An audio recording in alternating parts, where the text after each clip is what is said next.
Deftones, Goon Squad, guitar tabs, and guitar lesson. I'm going to play all the different parts right at the beginning here. After that, I'll go back through and give the full explanation for it all. Before we jump in, please hit that subscribe button. It's the best way to let me know you like this video and want to see more Deftones stuff like this. And now let's give it a try.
Alright, so once again, this is a 6-string standard tuning method for this song. And we have this intro, which is clean and kind of chilled out. And we're just kind of hitting a bass note with a couple little melody notes with it. Start with this G shape, and basically we just want that 3 on the E for that G bass note, and then we'll hit the 2 on the B. We just kind of want those strings, and it's just kind of 1, 2, little pick on there. I'm just kind of using the thumb and the index here. Okay. And then essentially we just take that 2B, make it a 2E, keep that 3 on the E with it. Alright, go right back to the 2 on the B with the 3E. Alright, and at this point you can kind of like strum like a D5, or sorry, a G5, so we're hitting this 3. You can skip the A, just kind of mute it, and then hit the open D with it, and just do a light little, 8th note strum on there. All right, and we go through it again. Everything pretty much stays the same, but at the final 3E with the 2 on the B, you can give that last strum there, that 2 on the B, give a little bend and release.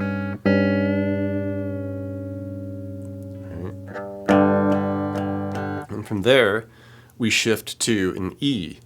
All right, and we want like an E sus2, so we'll do the open E, the 2A, and then the 4 on the D.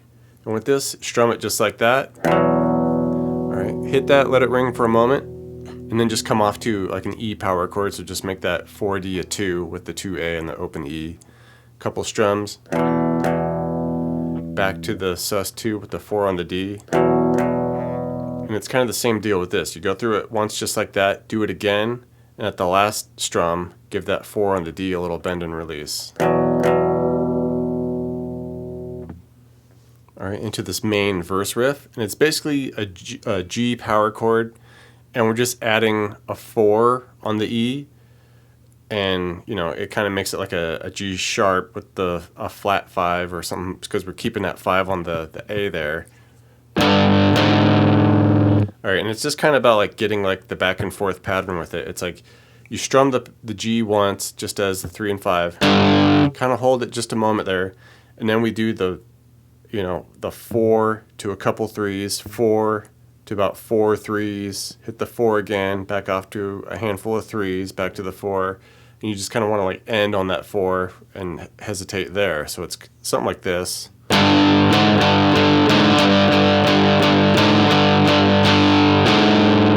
All right, and it's just kind of about getting that pattern with it. And for the chorus here, we kind of start like with the power chord and then move to more of a minor shape. So we want a D power chord, and we want it really big since we can compensate for the lack of down tuning. So we'll have the D power chord just here, normal 5A with the 7D and G. Go ahead and add the 5 on the E with it for that A, just to compound it, give that extra low octave. All right, and we just kind of give that a strum like that, but then we want to mix in this minor note, so we add in the 6 on the B, and it's just kind of a handful of like loose shuffle strums with that. All right, nothing super locked in, just a little arbitrary. Something like that. And essentially we take just what we did here and just drop it down 3 frets so that we're in like this B position. All right, so we get the B power chord with the F sharp bass note. And then same deal there. Add the minor in by adding that 3 on the B with it. And it's just a back and forth with those 2 chords like that. And we have a kind of one-off vibe thing here where it's like a post-chorus for this first chorus. And it switches to this B flat, which we'll see again, but not quite as busy right here. Right here, we're just kind of like hanging out with some chords. And initially we strum this big B flat suspended second with, and you know, throw in the F bass note with it. So we got the 1 E and A, 3 on the D and G, and then we got the 1 on the B. And it's just kind of a loose shuffling strum. And just do that for about 4 measures. And then we shift it to a B flat major 7 sus2, which is basically just taking that 3 on the G and making it a 2 now, keeping everything else the same. And then just strum that out for a few measures as well.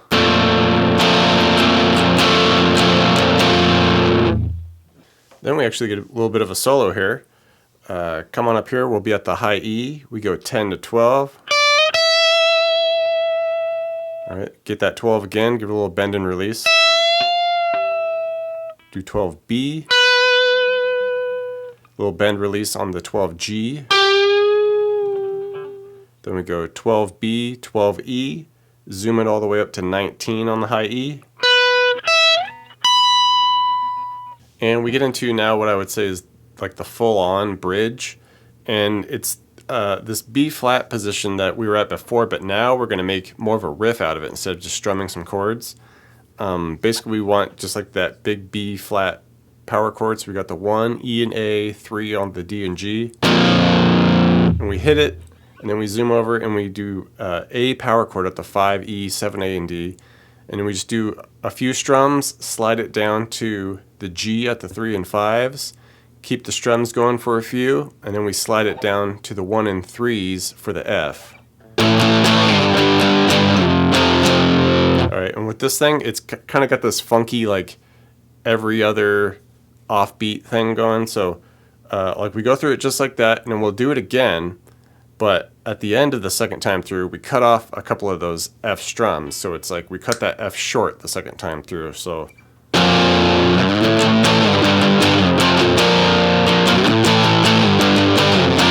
Okay, we just go right to it. We hit the F and then go bang right to that, back to the B flat. So kind of a funky little timing there. And then eventually we get a second guitar just doing the higher octaves over the top of it. You know, it does the octaves here at the 8A, 10G.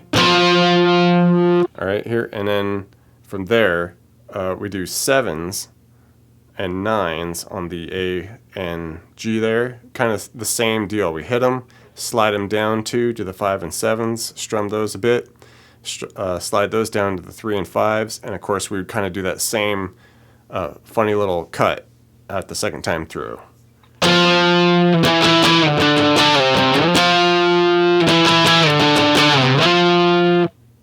And at the end of it all, we just hit a big D power chord with the extra A bass note here at the 5s, E and A, 7 on the D and G. Just let it ring. And for this interlude section, it's essentially taking like that verse pattern, but just dropping it down 2 frets at the F position. All right, so instead of being at, you know, the G power chord here at the 3 with the 5s, and then we do like our 4 to 3 pull off right there, instead we just do it 2 frets lower at the 1 and 3s, and we're pulling the 2 to 1 off. Okay, that type of deal. And then eventually it even adds in this extra little bit where you know, we're hitting the F power chord, the 1 and the 3, and instead of doing that 2E off, we just do the higher octave of it, where we hit the 4 on the D and then come back to the F power chord. Okay, that type of deal.